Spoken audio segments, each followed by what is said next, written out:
This meeting is being recorded. Okay, welcome everybody to the June meeting of the Boston and Boston Metro West chapters of Citizens Climate Lobby. My name is David and I'm a member of the Boston chapter. And it's my pleasure to introduce Moneer Azzam today. Moneer has almost over 40 years of technical, managerial, and entrepreneurial experience across the energy and climate tech industries. Today, he's the principal of Beacon Climate Innovations, a Greentown Labs-based firm dedicated to guiding and developing climate-resilient projects and solutions for municipalities, agencies, and businesses using innovative technologies, services, and methodologies. Prior to that, Moneer founded and served as the CEO of SolarOne Solutions, serving as the Chief Technology Officer and co-founder of the firm Solar Dynamics as well. Today, Moneer is going to be telling us about the Resilient Energy and Infrastructure Consortium at Greentown Labs. And take it away, Moneer. Really excited to hear.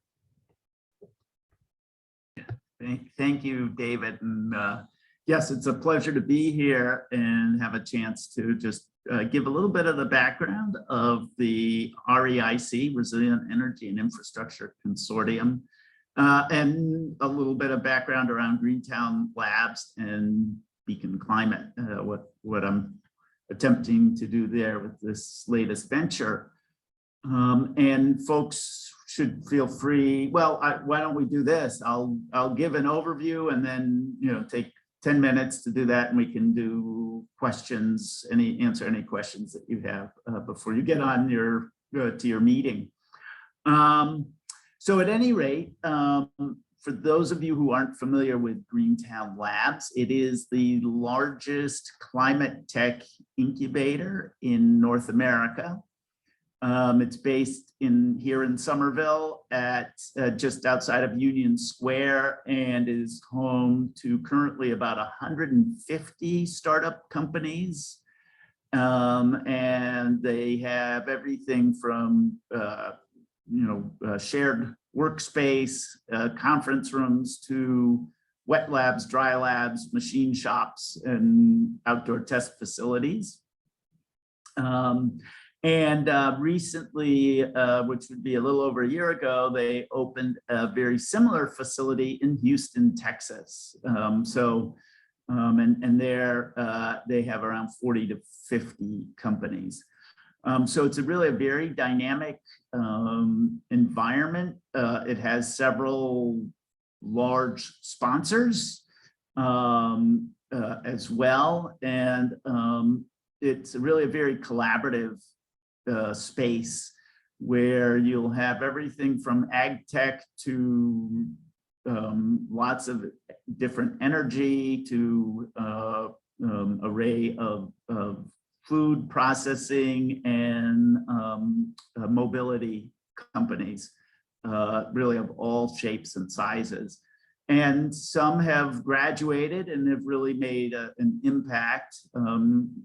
Some of the graduates include companies like Spark Charge, which developed an onboard vehicle battery system that can also be used by like AAA services and the like, to Bevy, which is a no container beverage choice device that you might have seen on shows like Silicon Valley, but you can see them more prevalent in all kinds of corporate settings.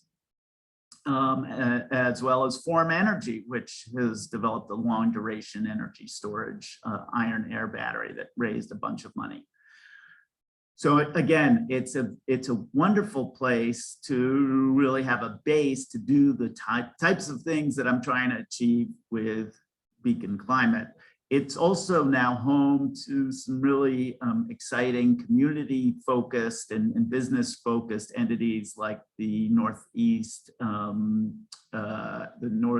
NECEC. So I think that's the Northeast Clean Energy Council, that is now headed by Somerville's former mayor, Joe Curtatone, as well as Browning the Green Space, which looks at workforce diversification and training for the climate tech industry.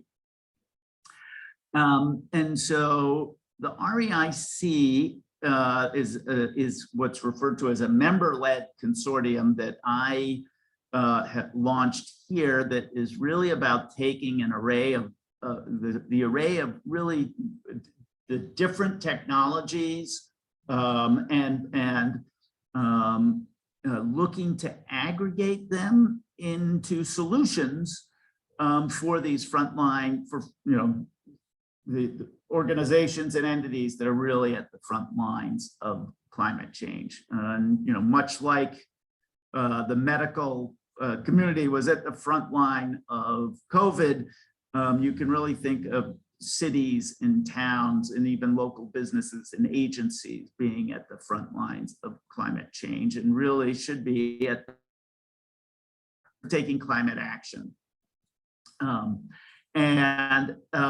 I got here, being a really technical person, technically trained engineer and entrepreneur, I really had developed a strong understanding of that world, but also in my prior life did a lot of projects and sold a lot of jobs into municipalities and government agencies, and really saw the gap that exists between these very exciting tools and the people who are developing them and the people who needed them and were going to be using them. And really sort of a lack of understanding sort of on both sides of the equation, and sort of trying to find ways to bridge that gap. And in the process, learning or relearning sort of the wide array of non-technical barriers that municipalities and organizations like that face. And really trying to figure out what are the most important factors to help bridge that gap.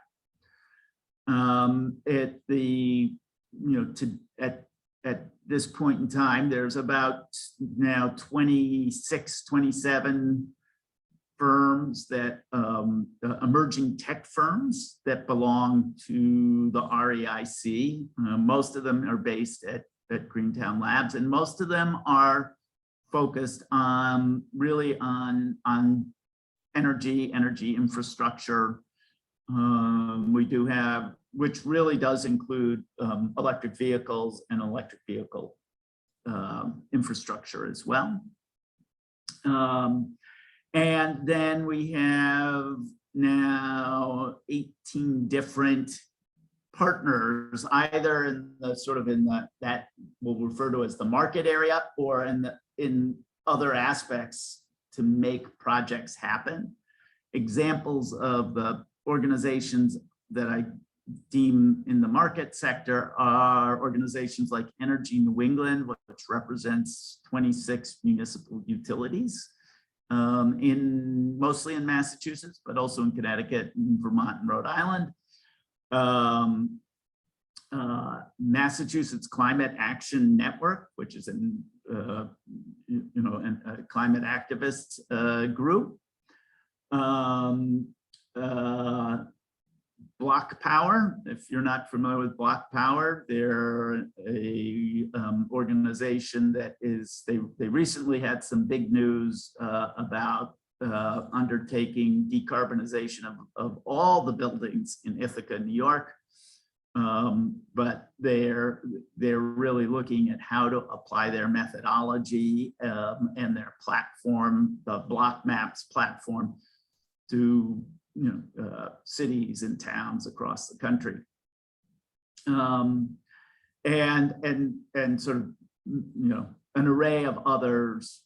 Organizations, Leading Cities, for example, comes to mind. The NECEC is another partner.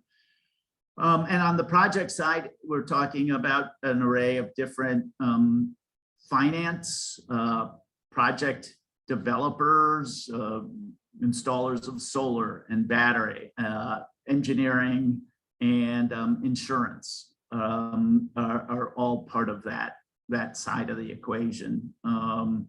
And really what we've been doing is it's very project focused. So we're looking at projects that can get out into the real world and really bring in an array of different technologies and really pave the way for holistic solutions. And there's several reasons for approaching it that way when we're talking about climate action and climate change.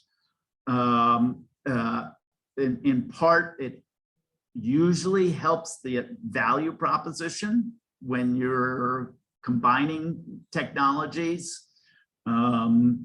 You're also able to draw from, if you're looking at incentives, you're able to draw from multiple incentives and create multiple revenue streams. And I can give some quick examples along those lines. And really create a replicable model. So that is really the nature of the REIC. Most recently, we have what I'll call a reverse pitch, where we had a couple of municipalities, 3 municipalities, basically pitch some of the challenges they're having. And it can get into some very detailed challenges amongst that group, amongst that community, to really brainstorm some of the ideas to address them. But along the way, the whole idea is really, as I said, holistic solutions that are really not just about addressing the near-term problems that a municipality might have, but also start to incorporate, look at the landscape of where things are going and really help them get a view over the horizon of what technologies are coming down the path. And in all of this, municipalities are in a very interesting position because they're historically very risk adverse. And for good reason, but they're starting to recognize in the face of climate change, they need, by not taking action, they're putting themselves at more risk. By not becoming part of the solution, they're going to end up with technology that doesn't work for them. And so the notion is really to introduce what is something called agile development of, getting products out there, getting them out in phased projects, having them learn, having them provide feedback, uncovering mistakes and failures, putting in systems that, for example, with machine learning and AI, that can learn and improve as it's out in the field. So unlike a nuclear plant, which you really don't want to experiment out in the field, a lot of these technologies involve distributed generation and AI and flexible loads, software that over time is going to learn, but it has to be used. It has to have the users engaging with it. So I'll close just with the most exciting active project right now, and we have several, but the one that I think really sort of sets an example of what we're trying to do is advanced heat pumps that have integrated thermal storage that are going into low-income housing dwellings in Taunton, Massachusetts, and Taunton being a sort of very middle-income, low-income, working-class city in Massachusetts. And in that case, these heat pumps are replacing electric baseboard heating, and where the apartments have them, window AC units that sit in the windows year-round because there's no space to put them, and there's many elderly people there who don't have the resources to move them out. And it just sends energy out the window. And because they have thermal storage, this integrated thermal storage, you can shut off the power to those heat pumps and they will still either produce heating or cooling. And these heat pumps are connected over what's called a virtual power plant network, and the utility is able to make use of those, that thermal storage, to help with grid support. And so it produces a huge savings for the housing authority that operates those facilities, much greater comfort and much quieter environment for the residents. And then the utility has this energy storage resource that would be very much like a battery, but probably at 10 to 15% of the cost. So that, there's an example where it's combined multiple technologies, the heat pumps, thermal storage, and virtual power plant, to really provide this holistic solution that serves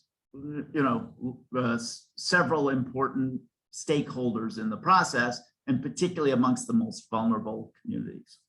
So that's just an example. There are several others, but I'll stop there so you have a sense of what we're doing there, and then address any questions you might have.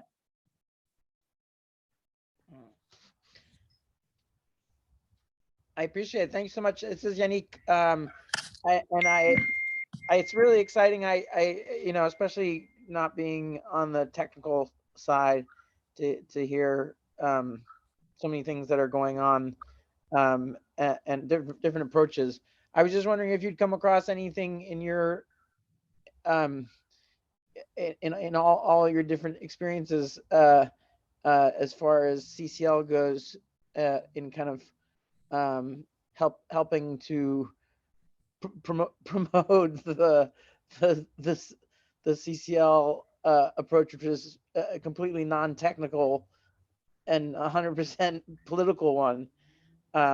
Even though I'm really inspired by all the technical solutions and everything that's going on. This is a great question, Yannick, and absolutely. I mean, and there is an element of that in the REIC. It is really specifically, it does not have a political mission at all, but it is a resource that can be used for addressing appropriate policy. And the group, and it's interesting because I don't know if you're familiar with the Massachusetts Climate Action Network, but they are, essentially a political entity. They try and, influence legislation.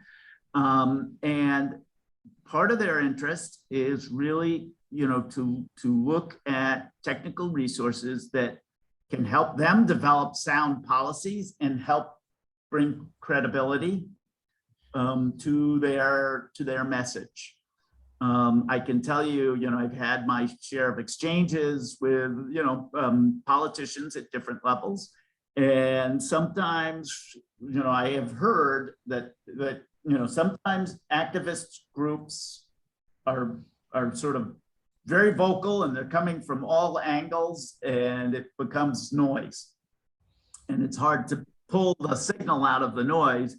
And they look for, there's a lot of technical claims that can come with it, and that may be unsubstantiated. And so that, that ability to sort of resolve some of those claims and bring some credibility through sort of a more technical organization, one that's, I think,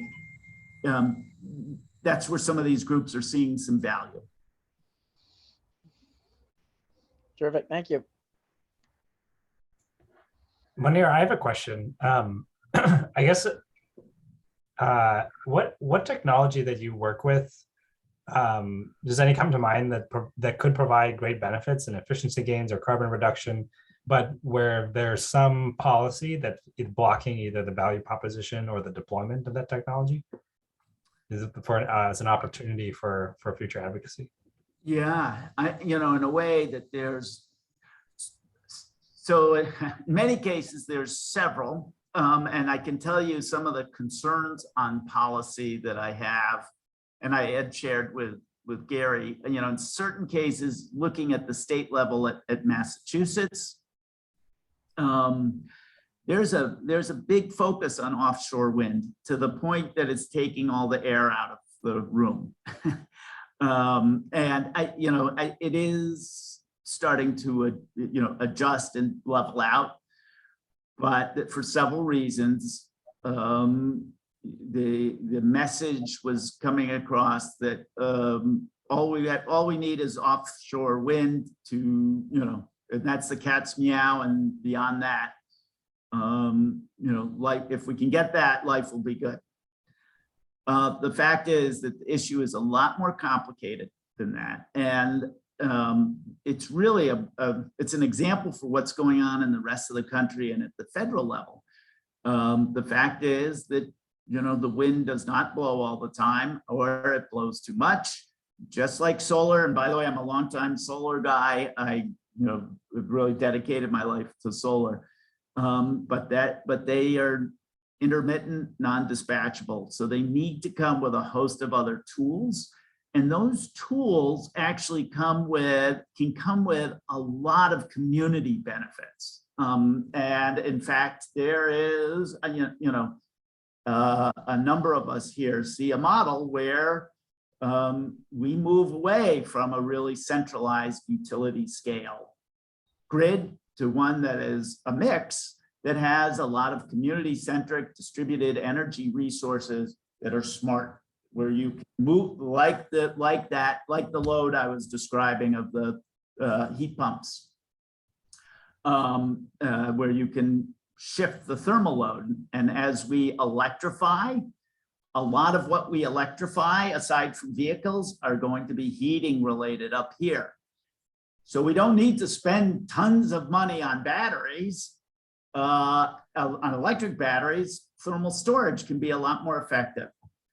But if you look at our policies, number one, we're throwing a lot of emphasis in wind and not enough emphasis in centralized utility scale solutions, and not looking at the complementary community level distributed solutions. That's one aspect of policy where you can see, we can develop all this wind, and suddenly, as we add more, it becomes increasingly less value. That would be a big mistake. And the reason that we're doing that is because you have centralized utilities wanting to sort of keep that their dominance, and they have a lot more influence, and they have come from a much more cohesive voice than those that represent the communities. Similarly, around batteries, there's a lot of incentives in legislation that is supporting electrical batteries, where there's right now supply chain challenges, everywhere, and not enough emphasis on thermal storage, for example. So these are in the weeds, but in fact, they can have huge impact if you can assign incentives to sort of diversify and create, sort of support new ways at looking at the challenges we have that can be very beneficial, not just on the energy standpoint, but community workforce economics as well. I don't want to take up too much time, but if someone else has a question, go ahead. I just had a quick follow-up question to that, because I was wondering, as you were describing the wind taking up all the oxygen in the room, do you feel like carbon sequestration and storage is also kind of taking funding and emphasis that should be going elsewhere? Yes, I mean, carbon sequestration and hydrogen, in a way, at the DOE level, are getting, way more attention and funding than compared to things like I'm talking about. The DOE put in $24 billion into this Office of New Demonstration But basically, if you look at what they're charged with, there's almost nothing for community level demonstration. It's all for carbon sequestration, hydrogen, and really dedicated towards the mining industry and ways to help the mining industry transition, particularly coal mines. So, and you can sort of understand, appreciate that, but a lot of this stuff is swinging for the fences type of things. And if you talk to people who are in like the new office at DOE, they have an exciting new office that they've created dedicated to energy justice, led by Shalonda Baker, Northeastern professor. It's very exciting, but there's a strong deal of frustration that they're not finding a great way for it to fit into the silos that exist in DOE.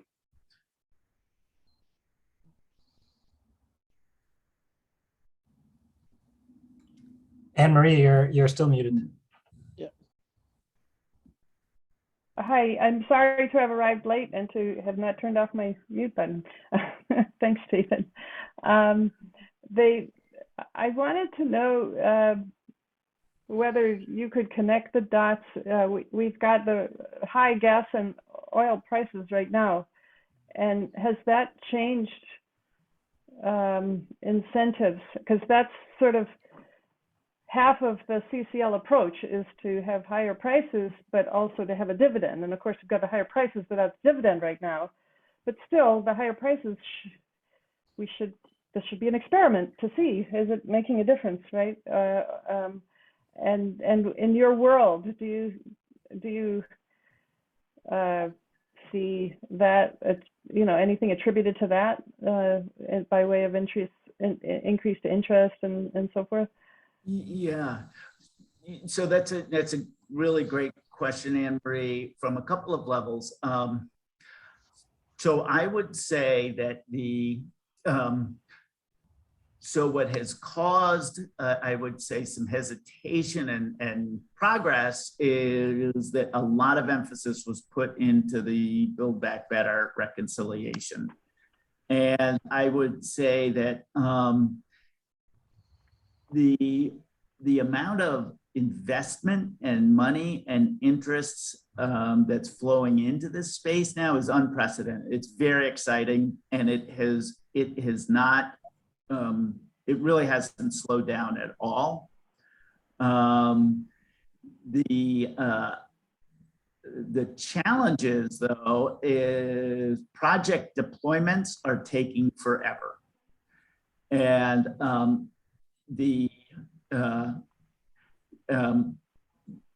so part of that is supply chain, and part of it is just uncertainty and where to get the money. If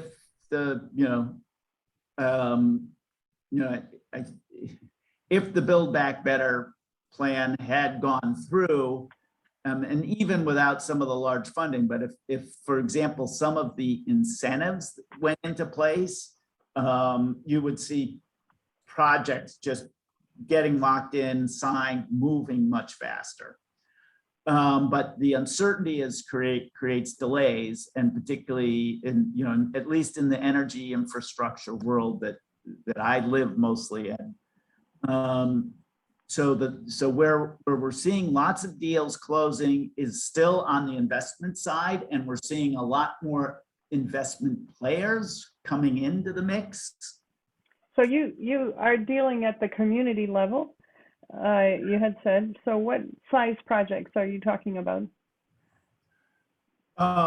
In terms of dollar level? Yeah. Versus, kilowatts or energy? No, dollars of investment.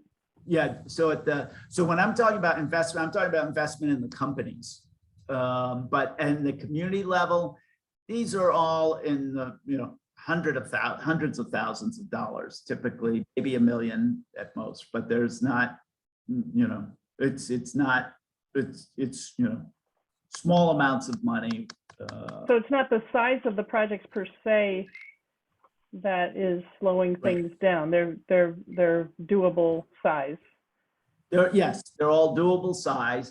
And they don't need the Build Back Better incentives to get going. No, 'cause- they all, well, so there's, or do they? again, very good question.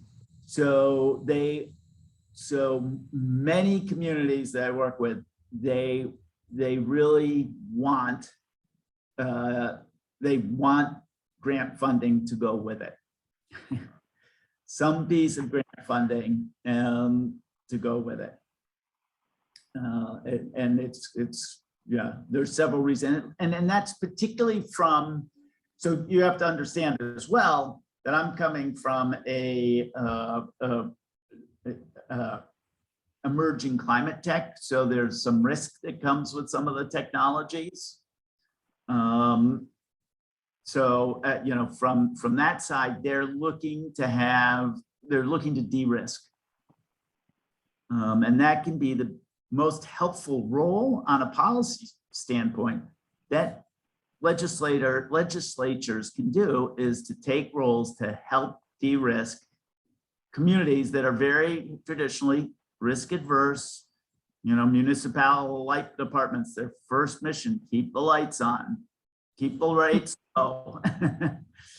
So, but there's a mindset change. There's no question that they are willing to, you know, take a step out. They realize they have to take risks. But you know, the other challenge I can say from an industry-wide standpoint is an example from for example, for solar, the price of solar has really shot up. So right along with the gas prices, you know, solar has. Is that because of supply side issues, or? Yeah, it's because of supply side. Yeah. Yes, I mean, yes. You know, and is that mainly China, or is that well, yes, a whole range? Down to, it really does come to China. The bulk of the solar panels are issued with China, which is why Biden just cut the tariffs, which will help. That will help. But yeah, it's exactly right. So why is there lots of money going into this right now? I mean, just to ask a naive question. Oh, why? You know, we don't have carbon pricing. Why are people investing in this? Well, again, several reasons. Some of it is that there are towns, communities, large corporations that are making big commitments that they will be at zero carbon by, you know, X date, or that they will have converted to all electric vehicle by Y date. But they're not doing it to save money. They're doing it for principled reasons, or for de-risking their future with climate change, or?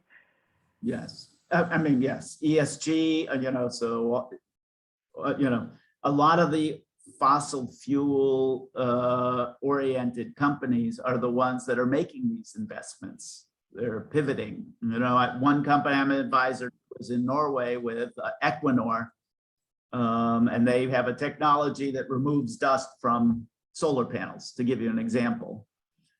And yeah, you can see, a lot of that flow is coming from companies right now that are making, you know, wild profits off of high gas prices, for example. So it's funny how some of these things work, but yes, on that investment side, it's, yeah, the portfolios of investment managers are seeing big opportunities. There's a whole array of drivers behind that. Amazing. Moneer, you've provided us an awesome window into the, you know, the world of these, especially these new alternative energy storage systems, and all the ways in which the economics and policy are lining up or not lining up yet to make that happen. So thank you for that. We're going to move on to our main agenda here, for just focusing on the Citizens Climate Lobby stuff, and we thank you for bringing this to us and for your time tonight. Feel free to stay on and join us for the next of the conversation, but if you have to go, we would totally. I have another meeting that I have to run over to. Okay. But Well, yeah, thank no, you so much. it's a pleasure. Good luck. And Gary will fill me in. I'll be brief with him as well. So, all right. Have a great meeting and you're doing great stuff. All right. Much appreciated. Thank you so much. Thank Take you. care. Yeah, bye-bye.